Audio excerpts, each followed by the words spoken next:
Before the pyramids reached toward the sky, before Rome raised its first wall, and before the great empires of Persia and Greece had even been imagined, human beings built cities in a land of mud, reeds, and unpredictable rivers. There were no forests of tall timber. There were few natural defenses. Stone and metal had to be brought from distant lands.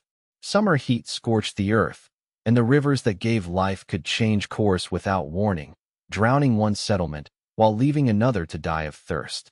Yet from this difficult land came some of the most important breakthroughs in human history.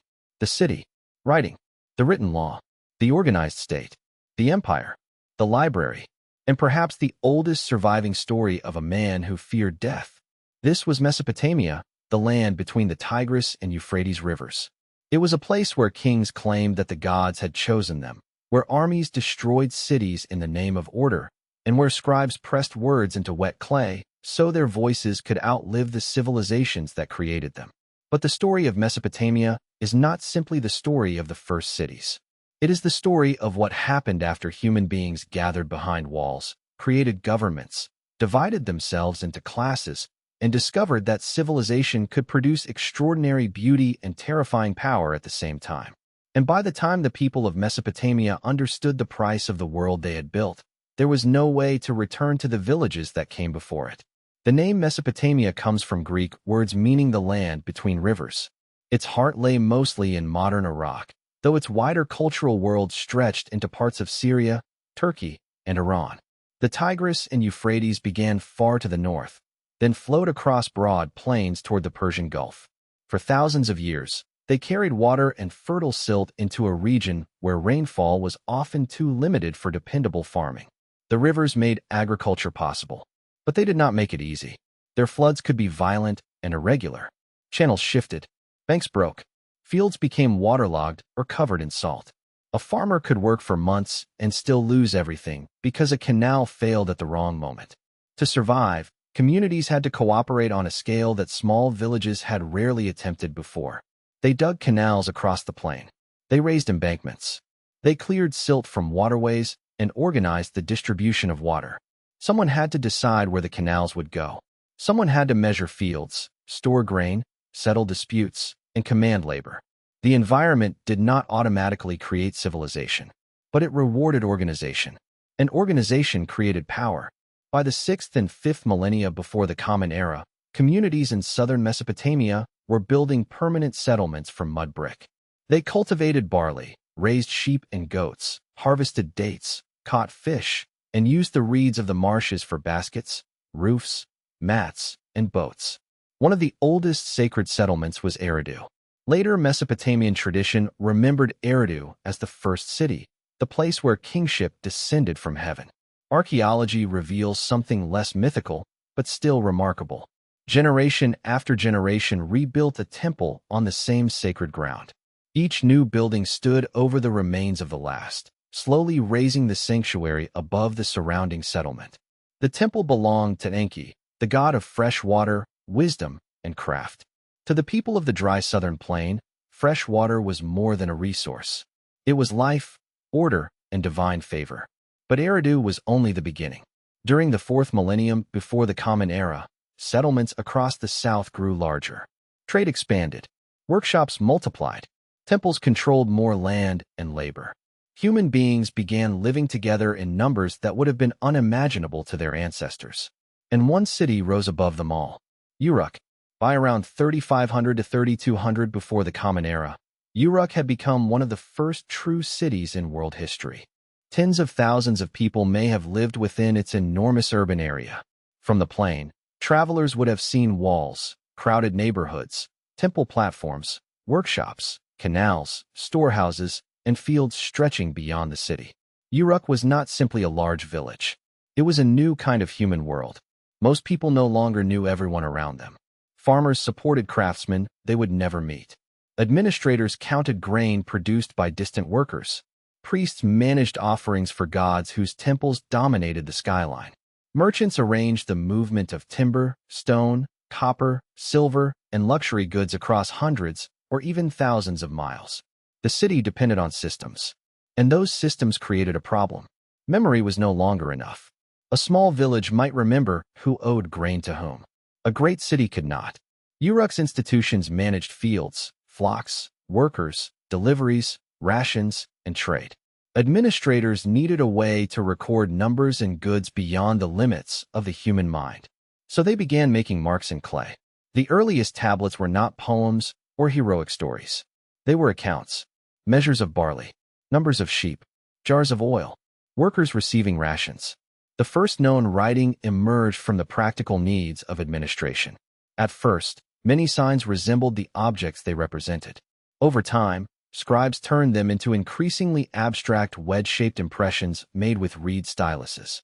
The writing system became known as cuneiform. Cuneiform was not a language. It was a tool that could be adapted to different languages. It first recorded Sumerian, a language with no known close relative. Later it would be used for Akkadian and many other languages of the ancient Near East. The invention of writing changed civilization forever. A command could travel farther than a voice. A debt could survive the death of the lender. A king could speak to people he would never see. A student could read the words of someone who had lived centuries before. But writing also strengthened institutions. It allowed temples and palaces to count taxes, organize armies, record land, and control labor with greater precision. Human memory had escaped the human body, and power had found a new instrument. Life in Uruk could be impressive, but it was not comfortable by modern standards. Houses were built around central courtyards. Streets could be narrow, crowded, dusty, and filled with animals. Smoke from ovens mixed with the smell of fish, leather, waste, and wet clay. Disease spread easily where people and livestock lived close together. Most inhabitants worked hard. Farmers cultivated barley and dates. Shepherds managed sheep, whose wool became one of Mesopotamia's great exports. Women formed a major part of the textile workforce. Brewers produced thick barley beer used for meals, offerings, wages, and celebrations. Mesopotamian beer was sometimes consumed through long straws that helped filter the sediment. Bread, onions, garlic, lentils, dates, dairy products, and fish formed much of the ordinary diet. Meat was less common for poorer families and more available to elites. The city brought opportunities, but it also deepened inequality. Some families controlled land and wealth. Temples and elite households employed large dependent workforces. There were free citizens, servants, debt laborers, and enslaved people. Rations could reveal a person's rank. Burials showed differences in wealth. Laws treated people differently according to status. Civilization had created abundance. It had also created hierarchy. The city's greatest buildings belonged to the gods. Mesopotamians imagined their deities as powerful beings with homes, families, emotions, desires, and rivalries. Priests washed and dressed divine statues, offered food and drink, performed music, and maintained rituals believed to preserve cosmic order. Each city had a special relationship with a patron deity. Uruk honored Inanna, goddess of love, fertility, and war, as well as Anu, the sky god. Uar worshipped the moon god Nanna. Eridu belonged to Enki. Nippur was the sacred center of Enlil, one of the highest gods in the Sumerian pantheon. To modernize, these gods can seem contradictory. They could protect a city and still allow it to be destroyed. They could reward devotion, yet send flood, disease, defeat, or famine. But that uncertainty reflected the world Mesopotamians knew. The rivers were generous and dangerous. Harvests could be abundant and then fail. A king could appear invincible and die suddenly. A city favored by the gods could become a ruin within a generation. Nothing was permanent, not even divine favor. By the early 3rd millennium before the Common Era, southern Mesopotamia was divided among rival city-states such as Uruk, Ur, Lagash, Umma, Kish, and others. They shared religion, writing, and many traditions, but they competed fiercely over farmland, canals, trade, and prestige. A boundary dispute could become a war because water meant survival. One of the earliest conflicts known from written history occurred between the cities of Lagash and Umma. Their rulers fought over fertile territory and irrigation rights. The conflict was recorded in inscriptions and carved onto monuments, including the famous stele of the vultures. The monument shows soldiers advancing in formation, protected by shields and led by their ruler. Elsewhere, Vultures carry away the severed remains of defeated enemies. The message was unmistakable. The king had won because the gods supported him, and those who resisted divine order would be destroyed. This pattern would repeat throughout Mesopotamian history. Rulers did not present war as simple ambition. They described it as justice, restoration, defense, or obedience to the gods. The language changed. The bodies did not. As warfare strengthened kings, rulers became more visible in art and inscription. They built temples, repaired canals, raised walls, and claimed to protect widows, orphans, and the poor. A successful king was expected to bring order to a dangerous world. Yet kingship was always fragile. A ruler who failed could be overthrown. A city that lost a war might see its temple looted, its population enslaved, and its gods carried away as prisoners. The gods themselves could be conquered, or at least their statues could. Among the rulers later associated with Uruk was Gilgamesh. Whether a historical king named Gilgamesh ruled the city in the early 3rd millennium is likely, though the stories about him grew far beyond history. Over centuries, scribes transformed him into the hero of the Epic of Gilgamesh, one of the oldest surviving works of literature. At the beginning of the story, Gilgamesh is powerful but oppressive. He forces the people of Uruk to serve his desires. The gods answer their prayers by creating Enkidu, a wild man who lives among animals.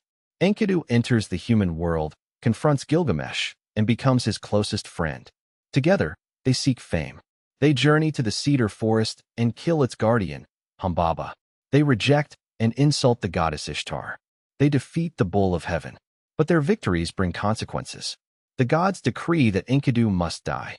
His death transforms Gilgamesh. The king who feared no enemy becomes terrified of the fate waiting for every human being. He abandons his city and travels across the world searching for immortality. He finds Utnapishtim, survivor of a great flood, who tells him that death cannot be escaped. Gilgamesh briefly gains a plant that may restore youth, but a snake steals it while he rests. He returns to Uruk with nothing, or so it seems. At the end, Gilgamesh looks upon the walls of his city. He cannot live forever, but human work can outlast a human life. The city, the story, and the memory of his name become another kind of immortality. The lesson was not that death could be defeated. It was that even the greatest king had to accept it. That fear of death gives the Epic of Gilgamesh its extraordinary power. The world that produced it has vanished, but the question remains unchanged. What can a human being leave behind when life itself cannot be kept? For the rulers of Mesopotamia, one answer was empire. Around the 24th century before the Common Era, a man later known as Sargon of Akkad rose to power. His origins were surrounded by legend. A later story claimed that his mother placed him in a basket of reeds and set him upon a river, where he was rescued and raised by a gardener. What is clearer is that Sargon seized the city of Kish, defeated the Sumerian ruler Lubalzagizi, and conquered city after city across southern Mesopotamia. He created what is often described as the first great territorial empire in recorded history. Sargon did not merely defeat neighboring cities. He placed governors and loyal officials over conquered lands. He built a standing structure of imperial control, linked different regions, and claimed dominion from the Persian Gulf toward the Mediterranean. The exact boundaries of his authority are debated, but the political idea was revolutionary. One king could rule not just one city, but many peoples and territories. The Akkadian language spread in administration and power, though Sumerian remained culturally important. The empire connected trade routes and brought wealth to the royal center. It also required constant force. Conquered cities rebelled. Local rulers resisted. Armies marched again and again to preserve the empire Sargon had created. His successors faced the same problem every empire would face after them. Conquest was difficult. Control was harder. The greatest ruler of the Akkadian dynasty was Sargon's grandson, Naram-Sin. He defeated a massive rebellion and adopted the title King of the Four Quarters, claiming universal rule. On the victory stele of Naram-Sin, the king climbs a mountain above his soldiers and defeated enemies. He is larger than every other figure and wears a horned helmet, a symbol associated with divinity. The image shows more than a military victory. It shows a human ruler crossing the boundary between king and god. But the higher Naram-Sin raised the monarchy, the more dramatic its fall appeared. Later Mesopotamian literature blamed him for offending the god Enlil and destroying a sacred temple. The gods withdrew their protection, and the empire collapsed into invasion, famine, and chaos. The historical reality was more complicated. Internal rebellions, political fragmentation, changing trade patterns, and possible environmental stress all contributed. Groups called Gutians entered Mesopotamia from the northeast. Akkadian control weakened and disappeared. The empire that had seemed universal survived for only generations. Its collapse left a warning that Mesopotamian scribes would repeat for centuries. No king, however powerful, could stand after the gods abandoned him. In the late 22nd century before the Common Era, power returned to the Sumerian south under the third dynasty of Ur. Its founder, Ur-Nammu, created a strong centralized state. He is associated with one of the earliest surviving law collections and with the construction of the Great Ziggurat of Ur. A ziggurat was a massive step platform supporting a temple. It was not a tomb like an Egyptian pyramid. It was sacred architecture, raising the house of a god above the city. The ziggurat at Ur honored Nana, the moon god. Its core was built from mud brick, while fired bricks protected the exterior. Workers produced and carried an enormous number of bricks. Administrators organized labor, rations, animals, fields, and taxes through a flood of written records. The state of Ur became one of the most bureaucratic societies of the ancient world. Thousands of surviving tablets record almost everything: livestock, grain, workers, deliveries, land, textiles, and official movements. The records reveal extraordinary organization. They also reveal how closely people were controlled. Workers could be counted in groups. Food rations were calculated according to role and status. Officials monitored production across the kingdom. The written tablet had become the nervous system of the state. The kings of Ur presented themselves as builders, shepherds, judges, and protectors. Yet their empire depended on taxation, labor demands, and military defense. Eventually, pressure from migrating Amorite groups, attacks from Elam, internal weakness, and economic crisis brought the dynasty down. The city of Ur was captured around 2004 before the Common Era. A Sumerian lament described the disaster as if the gods themselves had ordered the city's destruction. Storms overwhelmed the land. Corpses filled the streets. Temples were abandoned. Survivors mourned in the ruins. The poem was political and religious, but it also preserved a human truth. For those who lived through the fall of a city, history was not a change of dynasty. It was the end of the world. After Ur's collapse, new kingdoms competed across Mesopotamia. Many were ruled by Amorite dynasties. Among them was a relatively modest city on the Euphrates, Babylon. Babylon did not begin as the greatest city of Mesopotamia. Its transformation came under its sixth king, Hammurabi, who ruled in the 18th century before the Common Era. For much of his reign, Hammurabi moved carefully. He formed alliances, built canals, strengthened defenses, and waited while more powerful kingdoms fought around him. Then the balance changed. Hammurabi defeated his rivals one after another and brought much of Mesopotamia under Babylonian rule. He was a conqueror, but that is not why most people remember his name. They remember the law code. The code of Hammurabi was carved onto a tall stone monument. At the top, the king stands before Shamash, god of justice. Below are nearly 300 legal judgments covering property, trade, marriage, inheritance, wages, injury, slavery, agriculture, and crime. The monument did not invent law. Mesopotamia had older law collections, and real courts did not simply follow the monument as a modern legal code. But Hammurabi's inscription made a powerful claim. The king had been chosen to establish justice, restrain the strong, and protect the vulnerable. The laws also reveal a deeply unequal society. Punishments depended on social rank. Injuring an elite man could bring a harsher penalty than injuring a commoner or enslaved person. Some crimes were punished by death. Others required payment. The famous principle of an eye for an eye was not applied equally to everyone. The monument was therefore both law and royal propaganda. It showed Hammurabi not only as a warrior, but as the source of order. And in Mesopotamia, order was the greatest promise a king could make. Babylon became more than a political capital. It became a center of religion, scholarship, and culture.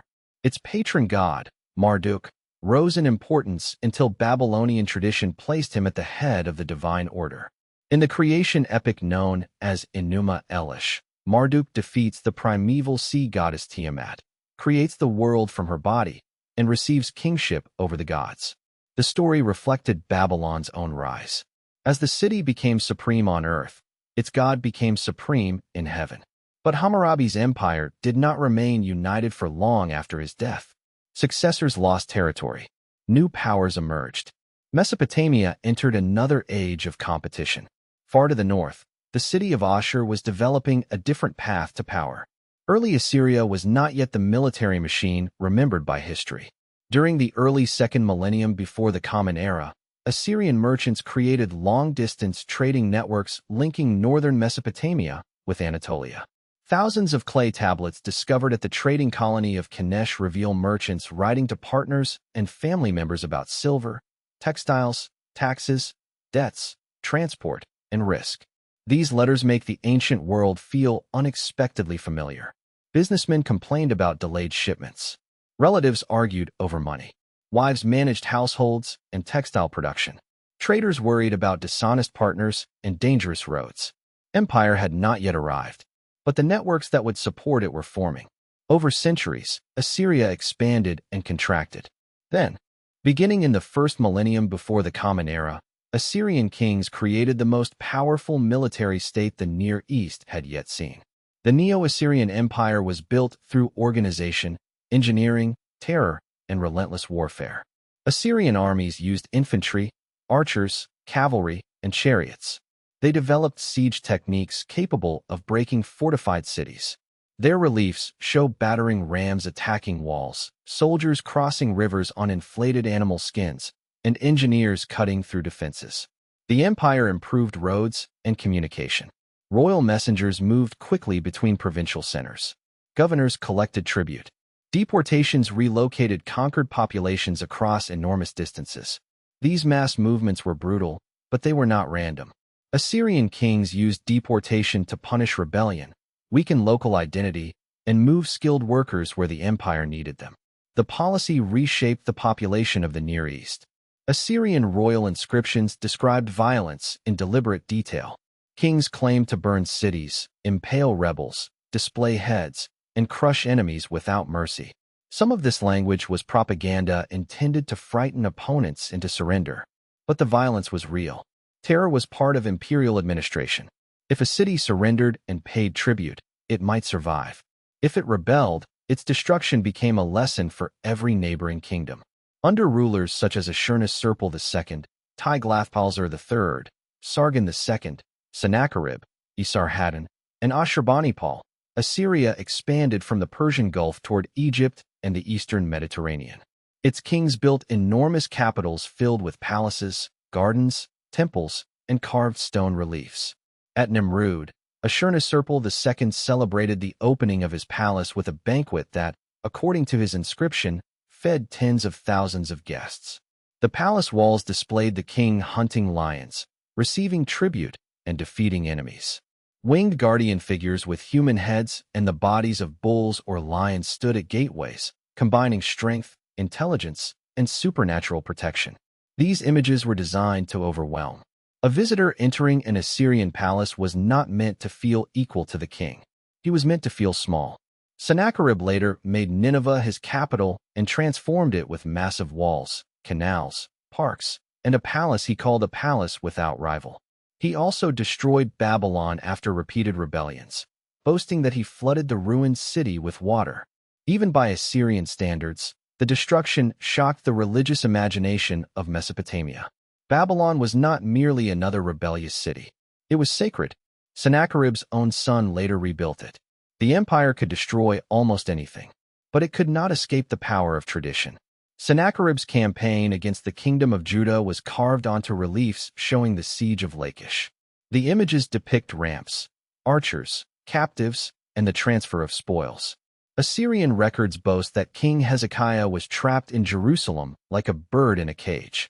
The city of Jerusalem survived, though the reasons are described differently by Assyrian and biblical traditions. This moment shows how Mesopotamian history intersects with the histories of many later cultures.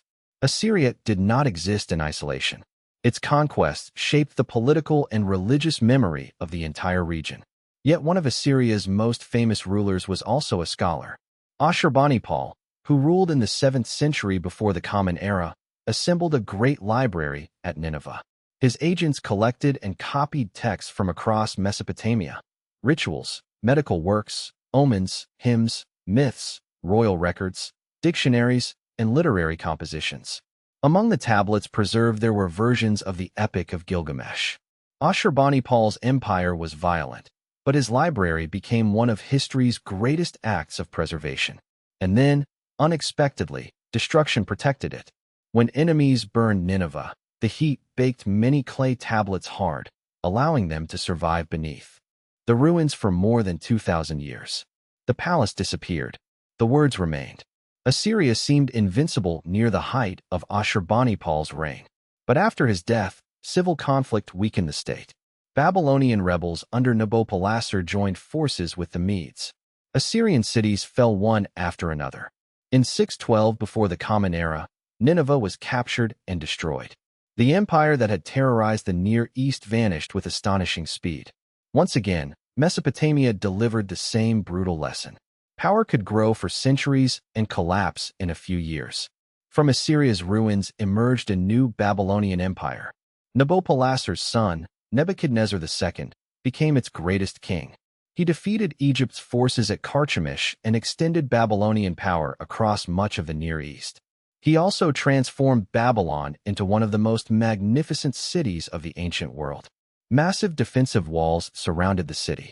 The processional way passed through the Ishtar Gate, decorated with glazed blue bricks and images of bulls and dragons. Temples rose above crowded neighborhoods. The great ziggurat at Etemenanke may have inspired later traditions about the Tower of Babel. Ancient writers also associated Babylon with the Hanging Gardens, one of the 7 wonders of the ancient world. But here the evidence becomes uncertain. No Babylonian text from Nebuchadnezzar's reign clearly describes the gardens, and archaeology has not confirmed their location. Some scholars have suggested that later writers may have confused Babylon with the Assyrian capital of Nineveh, where royal gardens and complex irrigation systems are better documented. The gardens may have existed, but their true location remains one of the ancient world's great mysteries. Nebuchadnezzar's reign was glorious for Babylon, but catastrophic for those who resisted him.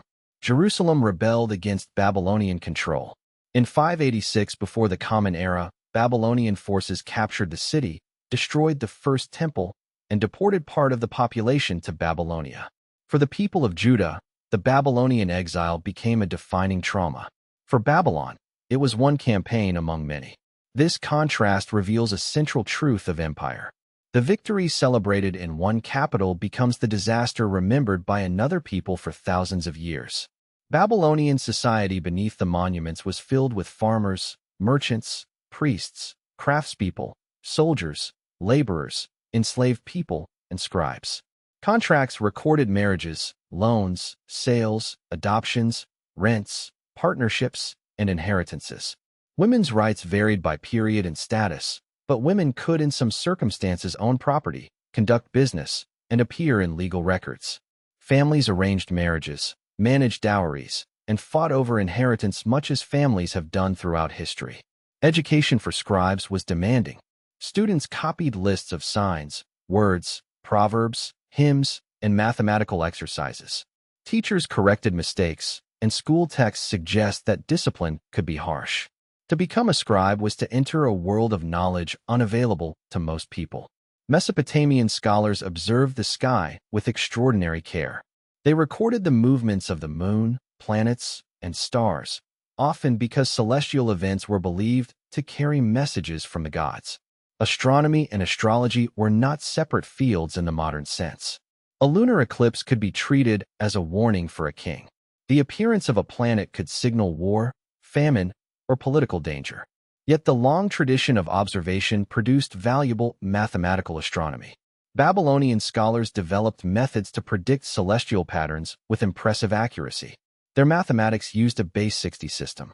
The influence of that system remains with us whenever we divide an hour into 60 minutes, a minute into 60 seconds, or a circle into 360 degrees. The people who first developed these systems could never have imagined modern clocks, navigation, or space science. Yet we still count time using the shadow of Mesopotamia. The Babylonians also solved complex mathematical problems involving areas, volumes, interest, and land measurement. They produced tables for multiplication and reciprocals. Their knowledge was practical, scholarly, and deeply connected to administration. Medicine combined observation with ritual. Healers recorded symptoms, treatments, plants, oils, and procedures. At the same time, illness could be interpreted as the work of spirits, demons, or divine anger. A patient might receive both medicine and an incantation. To modern minds, this can appear contradictory. To Mesopotamians, the physical and supernatural worlds were inseparable. After Nebuchadnezzar's death, Babylonian power weakened. Court struggles followed. The last king, Nabonidus, spent long periods away from Babylon and promoted the moon god Sin in ways that may have offended Marduk's powerful priesthood. Meanwhile, a new empire was rising in Iran under Cyrus the Great of Persia. In 539 before the Common Era, Persian forces defeated the Babylonian army. Babylon fell with limited resistance. Cyrus entered the city and presented himself not as a destroyer, but as a legitimate ruler chosen by Marduk. The famous Cyrus cylinder describes the previous king as impious and portrays Cyrus as the restorer of temples and order. Like Hammurabi's law monument and Assyrian victory inscriptions, it was political communication carved into durable material. Every conqueror claimed to restore justice. The empire changed. The language of power remained. Under Persian rule, Babylon continued as a major city. Its temples, scholars, merchants, and administrators remained important. Mesopotamian culture did not simply end when native dynasties disappeared.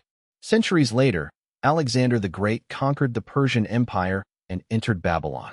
He recognized the city's importance and may have intended to make it a center of his own empire. But in 323 before the Common Era, Alexander fell ill in Babylon and died at the age of 32. The conqueror who had crossed the known world died in one of humanity's oldest cities. After his death, Mesopotamia passed through the hands of Seleucid, Parthian, and later empires. New cities and languages rose. Cuneiform gradually disappeared. The last known cuneiform texts were written in the first centuries of the Common Era. Then the script was forgotten. For nearly 2,000 years, the clay tablets remained silent. The ruins of cities such as Nineveh, Ur, and Babylon became mounds in the landscape. Local communities lived beside them, but the names and stories inside the tablets could no longer be read. In the 19th century, archaeologists and explorers began excavating the great sites of Mesopotamia. Scholars deciphered cuneiform by comparing inscriptions in multiple languages. The lost kings spoke again. Libraries emerged from burned palaces. Business letters returned from abandoned houses. Students' exercises appeared beside royal inscriptions. Myths older than classical Greece were read in the modern world. And the discovery of the Epic of Gilgamesh created a sensation because one section described a great flood with striking similarities to the biblical flood tradition. The discovery did not prove that one story was simply copied from another in a straightforward way. Flood traditions developed and traveled across the ancient Near East over long periods. But it revealed that the biblical world had deep connections to older Mesopotamian culture. Mesopotamia was no longer a vague land mentioned in ancient texts. It had its own voice. That voice was complex. Mesopotamia gave humanity no single perfect beginning. It was not a peaceful paradise where civilization appeared fully formed. Its cities produced literature, mathematics, law, astronomy, architecture, and administration. They also produced organized warfare, forced labor, imperial propaganda, social inequality, and mass deportation. The same writing that preserved poetry counted taxes and prisoners. The same walls that protected families trapped them during sieges. The same kings who dug canals and built temples destroyed the cities of their rivals. This is why Mesopotamia matters. It did not merely invent tools that later civilizations inherited. It revealed the possibilities and dangers of civilization itself. Once people created cities, they gained the power to build beyond the limits of one lifetime. Knowledge could accumulate. Labor could be coordinated. Trade could connect distant worlds. Governments could feed thousands, raise monuments, and preserve memory. But power could also become concentrated. Records could become instruments of control. Religion could justify conquest. Victory could be presented as justice simply because the winner controlled the inscription. Mesopotamia feels distant because its cities were made of mud brick and its people rode on clay. Yet its questions are still with us. Who should control water and land? What makes a ruler legitimate? Can law truly protect the weak when society is unequal? Does empire create order or only delay rebellion? Can knowledge survive the destruction of the people who created it? And what remains of a human life after death? 5,000 years ago, a scribe pressed a reed stylus into wet clay. Perhaps he was recording barley. Perhaps a prayer. Perhaps a story about a king who wanted to live forever. The scribe did not know whether anyone would read the tablet after his own generation. He could not have imagined museums, universities, digital archives, or viewers hearing his civilization's story on the other side of the world. But the clay hardened. The city fell. The language was forgotten. And still, the words survived. Mesopotamia's greatest monument was never a palace, a wall, or a ziggurat. Those collapsed into dust. Its greatest monument was memory, a memory carried in millions of small marks, waiting beneath ruined cities for someone to understand them again. The kings of Mesopotamia wanted eternity. Most of their tombs were robbed. Their statues were broken. Their empires disappeared. But the ordinary scribes gave them what their armies could not. They gave them a voice after death. And perhaps that is the final lesson of the land between the rivers. Power can conquer a city. Time can destroy an empire. But a story, once written, can survive them both. If the first cities of Mesopotamia could speak to us now, would they be proud of the civilization humanity created after them? Or would they recognize the same ambitions, the same fears, and the same mistakes repeating beneath different names? Subscribe for more cinematic journeys into the civilizations, wars, mysteries, and forgotten lives that shaped our world.